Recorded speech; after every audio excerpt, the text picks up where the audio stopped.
صبح ہی صبح میاں بیوی کا خوب جھگڑا ہو گیا۔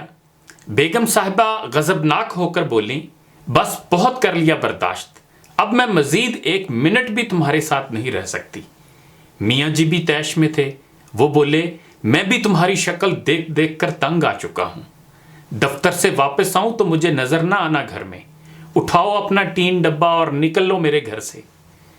میاں جی غصے میں ہی دفتر چلے گئے۔ بیگم صاحبہ نے اپنی ماں کو فون کیا اور بتایا کہ وہ سب کچھ چھوڑ چھاڑ کر بچوں سمیت واپس آ رہی، اب مزید نہیں رہ سکتی اس جہنم میں۔ ماں نے کہا، بندے کی پتر بن کے آرام سے وہیں بیٹھ، تیری بڑی بہن بھی اپنے میاں سے لڑ کر آئی تھی اور اسی ضد میں طلاق لے کر بیٹھی ہوئی ہے، اب تو نے بھی وہی ڈرامہ شروع کر دیا ہے، خبردار جو ادھر قدم بھی رکھا تو صلح کر لے اپنے میاں سے، اب وہ اتنا برا بھی نہیں ہے۔ ماں نے لال جھنڈی دکھائی تو بیگم صاحبہ کے ہوش ٹھکانے آئے اور وہ پھوٹ پھوٹ کر رو دیں۔ جب رو رو کر تھک گئیں تو دل ہلکا ہو چکا تھا۔ میاں کے ساتھ لڑائی کا سوچا تو اپنی بھی کافی غلطیاں نظر آئیں۔ منہ ہاتھ دھو کر فریش ہوئی تو شوہر کی پسند کی ڈش بنانی شروع کر دی اور ساتھ اسپیشل کھیر بھی بنا لی۔ سوچا شام کو میاں جی سے معافی مانگ لوں گی، اپنا گھر پھر اپنا ہی ہوتا ہے۔ شام کو میاں جی گھر آئے تو بیگم نے ان کا اچھے طریقے سے استقبال کیا جیسے صبح کچھ ہوا ہی نہ ہو۔ میاں جی کو بھی خوشگوار حیرت ہوئی۔ کھانا کھانے کے بعد میاں جی جب کھیر کھا رہے تھے تو بولے، کبھی کبھار میں بھی زیادتی کر جاتا ہوں، تم دل پر مت لیا کرو، بندہ بشر ہوں، غصہ آ ہی جاتا ہے۔ میاں جی بیگم کے شکر گزار ہو رہے تھے اور بیگم صاحبہ دل ہی دل میں اپنی ماں کو دعائیں دے رہی تھی، ورنہ تو جذباتی فیصلے نے گھر تباہ کر دینا تھا۔ اگر والدین اپنی شادی شدہ اولاد کی ہر جائز ناجائز بات کو سپورٹ کرنا بند کر دیں تو 90% بگڑنے والے رشتے بچ جائیں۔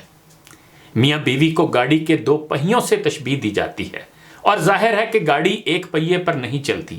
میاں بیوی دونوں انسان ہیں اور انسان جذبات و احساسات کا حامل ہوتا ہے، اس کے خیالات و جذبات میں 100 اونچ نیچ ہو سکتی ہے، کسی سے بھی کوئی غلطی سرزد ہو سکتی ہے۔ آج کل اکثر شوہر کام کی زیادتی یا نامساعد حالات کے باعث چڑچڑے سے ہو جاتے ہیں، لیکن اپنا غصہ بیوی بچوں پر نکال کر گھر کا ماحول کشیدہ رکھنے کا کیا فائدہ؟ شوہر اگر بیوی کو خوش رکھے گا تو بیوی گھر کو جنت بنا دے گی۔ سالک شفیق نے میاں بیوی میں پیار بڑھانے کے طریقوں پر ایک مضمون لکھا تھا۔ انہوں نے جو باتیں لکھی ان کا لب لباب یہ تھا کہ شوہر کو محبت کے اظہار میں کنجوسی نہیں کرنی چاہیے۔ محبت جذبہ ہی ایسا ہے جو اپنے ہونے کا اظہار مانگتا ہے۔ رات سونے سے پہلے اگر بیوی سے پیار کے 2 بول بول دو تو یقین جانے وہ آپ کی محبت میں مسکراتے ہوئے پرسکون نیند سوئے گی۔ ایسے اظہار سے بیوی اندر تک خود میں سکون اور اطمینان محسوس کرتی ہے، خود کو بے خوف محسوس کرتی ہے، خود کو محفوظ ہاتھوں میں محسوس کرتی ہے، خود کو امیر ترین عورت محسوس کرتی ہے۔ بیوی کتنی ہی غصہ میں ہو، کیسا ہی جھگڑا ہوا ہو، ایک چھوٹا سا بول، ایک پیار کی نظر بیوی کو اندر تک جھنجھوڑ دیتی ہے، اور ایسے موقعوں پر چند بیویاں تو شوہر کے اس عمل کو دیکھ کر خوشی سے رو بھی پڑتی ہیں۔ اسی طرح شہر سے باہر جا رہے ہو تو جاتے وقت اس سے محبت کا اظہار کر جاؤ۔ اس عمل سے آپ جتنا وقت بیوی سے دور رہو گے، بیوی گھر میں سکون سے رہے گی، مسکراتی پھرے گی، لہلہاتی پھرے گی، چہچہاتی پھرے گی۔ اسی طرح خود پر لازم کر لو کہ کھانا بیوی کے ساتھ کھانا ہے، یا کم از کم دن میں 1 وقت کا کھانا بیوی کے ساتھ ضرور کھانا ہے۔